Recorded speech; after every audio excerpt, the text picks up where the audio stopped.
பிரியமானவர்களே, இயேசுவின் நாமத்தினாலே உங்கள் வாழ்த்தி வரவேற்கிறேன். இந்த நாளிலே ஒரு வேதவசனத்தை காண்பிக்க விரும்புகிறேன். நீதிமொழிகள் 16:3. உன் செய்கைகளை கர்த்தருக்கு ஒப்புவி, அப்பொழுது யோசனைகள் உறுதிப்படும். உங்களுடைய செய்கைகள் என்னென்ன செய்து கொண்டிருக்கிறீங்க, என்னென்ன காரியத்துக்காக எதிர்பார்த்து கொண்டிருக்கிறீங்க, எதெல்லாம் நினைத்து கவலைப்பட்டு கொண்டிருக்கிறீங்க என்று அதையெல்லாம் என்னிடத்தில் ஒப்புவின்னு ஆண்டவர் சொல்கிறாருங்க. இந்த கால வேளையில் எங்கள் அன்பு பிள்ளைகளே, அன்பு மகனே மகளே, உங்கள் செய்கைகள் எல்லாம் எண்ணத்தில் ஒப்புவி. நீ சுமக்க தேவையில்லை, நீ கஷ்டப்பட தேவையில்லை, நீ வேதனைப்பட தேவையில்லை. அதையெல்லாம் உங்களுக்கு என்ன பண்ண போகிறேன், உறுதிப்படுத்த போகிறேன். உன் யோசனைகள் என்னென்ன யோசித்து கொண்டு மண்டையை குழைப்பு கொண்டு இருக்கிறாயோ அதெல்லாம் நீ கவலைப்படாத மகனே மகளே.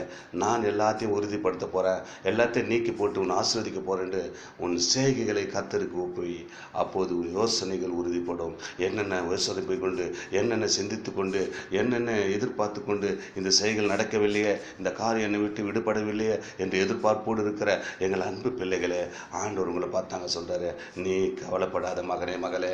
உன் செய்கைகள் எல்லாம் என்னிடத்தில் ஒப்பி வச்சுது. நான் அப்பொழுது உன் யோசனைகளை என்னென்ன யோசித்து கொண்டிருக்கிறோ அதெல்லாம் உறுதிப்படுத்தி ஆசீர்வதிக்க போகிறேன் ஆண்டவர் சொல்கிறாருங்க. பயப்படாதீங்க, அவர் உன்னை உறுதிப்படுத்தி ஆசீர்வதிக்க அவர் வல்லவராக இருக்கிறார். Amen, amen. God plus.